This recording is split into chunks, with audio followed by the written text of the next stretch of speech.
We are in the chocolate shop and Belgium truffles, and I'm going to show you how I prepare for the field and craft show. Okay, nice clean table. This is for tempering chocolate. The chocolate has been in the oven for since the day before, which is nicely melted right now. And of course we have to get it to temperature. That's how you start your day. So 1/3 goes on the table, 2/3 stays in the pot. And now we just temper.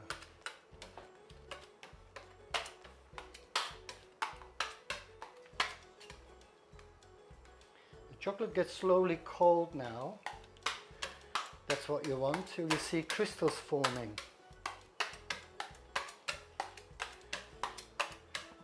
And that's a secret. And now I'm going to put it back in the pot very slowly and carefully. And this pot should last me all day, really, just for the insides. That's enough chocolate to make insides. The idea is to get the chocolate to a perfect 32 to 33 degrees, which is called the tempering stage. And while you're working with that, you try to keep that chocolate on the same temperature for as long as you can. That is how you do it. You don't feel cold, you don't feel hot. Perfect. And I think I got that. So now we put the chocolate back in the oven. I know my oven is 32 degrees. So that's not a problem, and that's stage 1. I got a mix here which is a ganache, and this will be the vanilla flavored chocolates that I've been making for 16 years, and it's my own recipe. So now I'm entering the chocolate into the ganache that I pre-made, and I'm gonna stir this. My whisk is always in the oven, nice and hot, so everything stays nice and melted. Now this mix is not ready to use. This goes in the fridge now for 6 hours until it's nice and ready to be. This is what happens after the 6 hours are finished. This is a kirsch recipe, which is different to the vanilla I just made. So this is ready to go in a piping bag.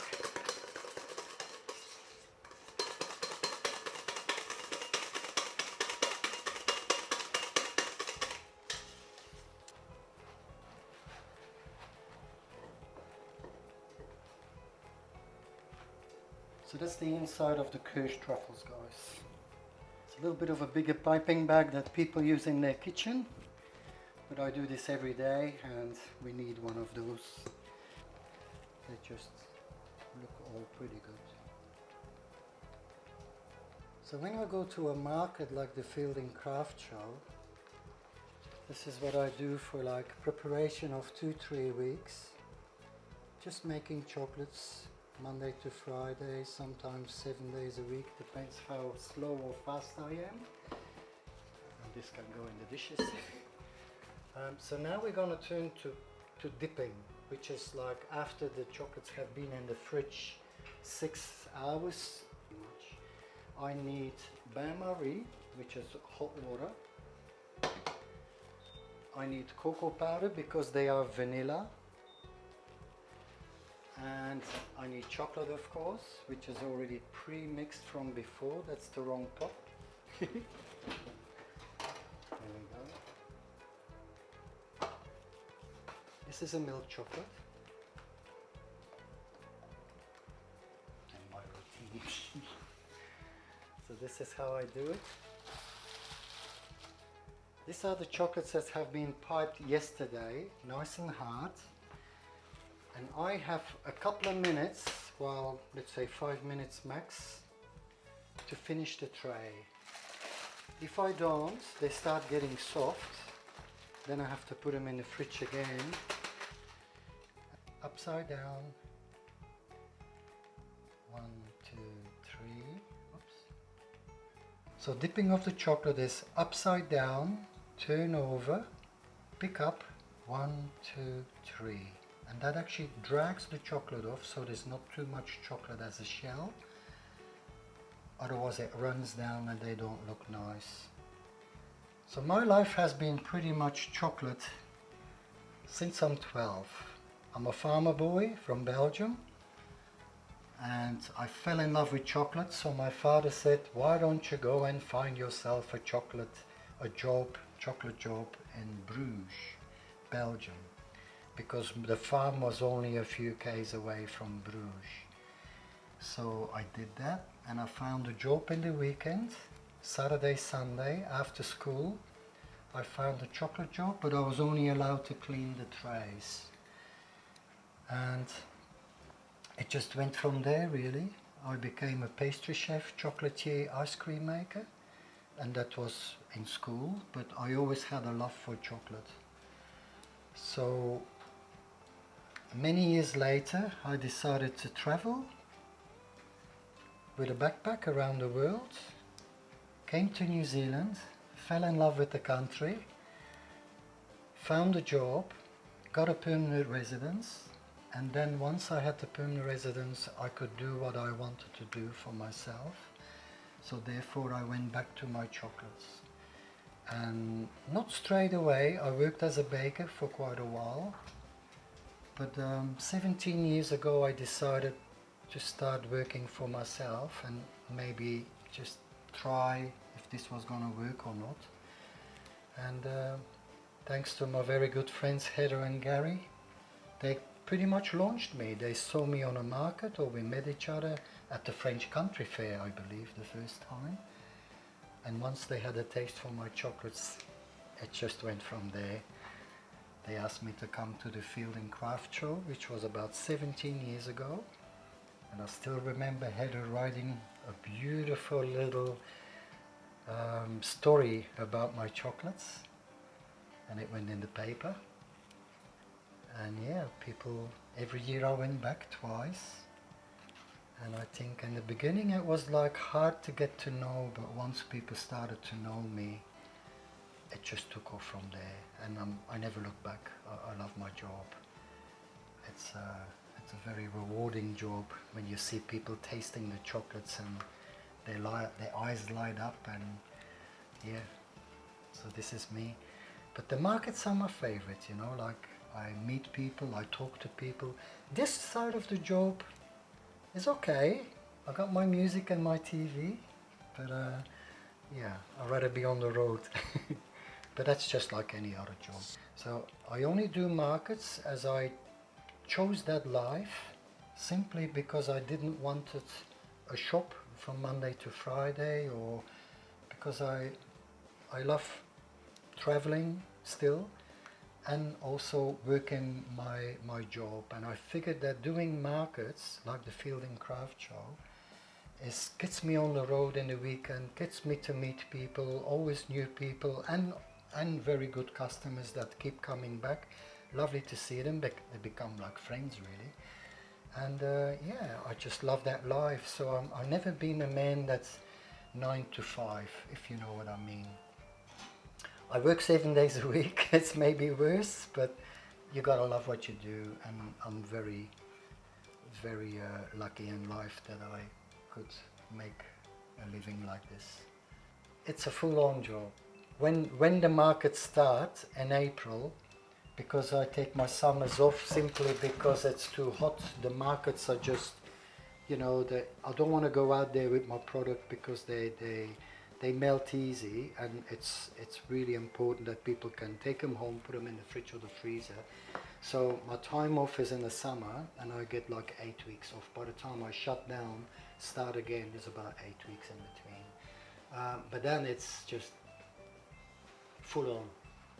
So 12 years old, I started going to a bakery school, and that was in Bruges. And I knew that if I learned how to bake in the bakery school, and I had to do baking, bread and pastry, in my 3rd year I knew that I could learn chocolate and ice cream.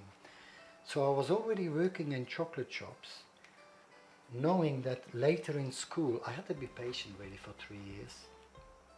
And then finally, after 3 years, I think I was 14, 15, I started when I was 12, I finally got the chocolate lessons. But I already knew quite a bit because I worked in chocolate shops. I started traveling, I would say, you know, finished school 18, 5 years later, 23, I started traveling around the world with a backpack.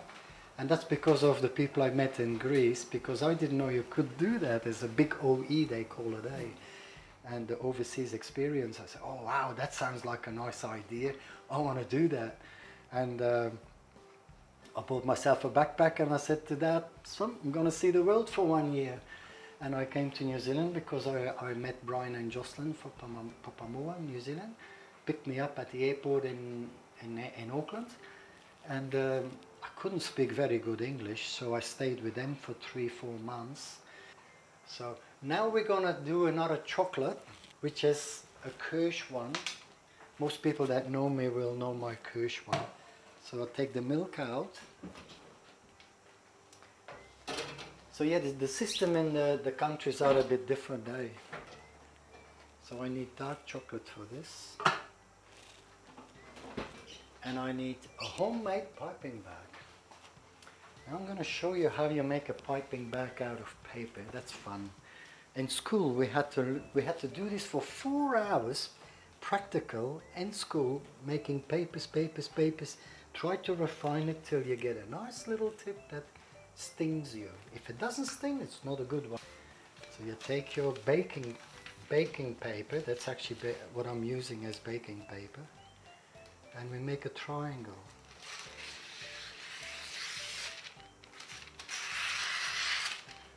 And you always make sure you have an uneven triangle, a long side, the straight side and a short side, and then the other one will do automatically the same. And so you always get 2 out of a square. So the paper is back to normal. I got 2 here that I've done before. And then as a kid in school we had to do this for, you know, quite often. So you actually line this point with that point and you just move it, and then you hold your finger here till you have a nice point here. Then I hold it and then I just wind it, just like you wind I don't know how to explain it, but yeah, just you roll it up, then the flap goes inside, and now it cannot come loose anymore. And this is your piping bag, nice and sharp. And the reason why it's sharp is because once you put your chocolate in there, it's actually almost watertight, but it's not watertight, it's chocolate tight, we call it. So this is white chocolate that I have it's cocoa butter in there, so it's quite runny, but I need it to be runny. So that's my small piping bag. This little piping bag can do quite a few trays. So now we got the seam in front of us and we fold away from the seam and you make a triangle, and now you roll it up forwards. So the seam is always in the back, and that makes sure that the seam tightens up. So otherwise your chocolate comes out on the outside. And that's ready to go. Now I keep that in the oven so it stays nice and soft, otherwise it goes slowly hard. So this is my dark chocolate that I again prepared this morning and put in the night before. So now I need my white ones and empty trays. It's a whole different way of working, but at the end of the day, still the same chocolate. So now I'm working with no more cocoa powder. The vanilla goes in cocoa powder. The Kirsch goes in dark chocolate and goes straight on the tray. That's the vanilla, and this is a new one I'm playing with. It's a black currant. Same thing, nice little white sausages or fingers. I'll make them loose from the paper. I'll take my special fork. And now we do the same, but this time I gotta be a little bit faster. Same system, 1, 2, 3. So now I cut off the tip of the little piping bag to the thickness that I think is okay, and then we just do like this. And now we have another chocolate. So that's my Kirsch ones that you see on the market. So we got the vanilla, we got the Kirsch, and the rest is, yeah, you can make up whatever you want. One of my biggest markers is actually the Field and Craft show.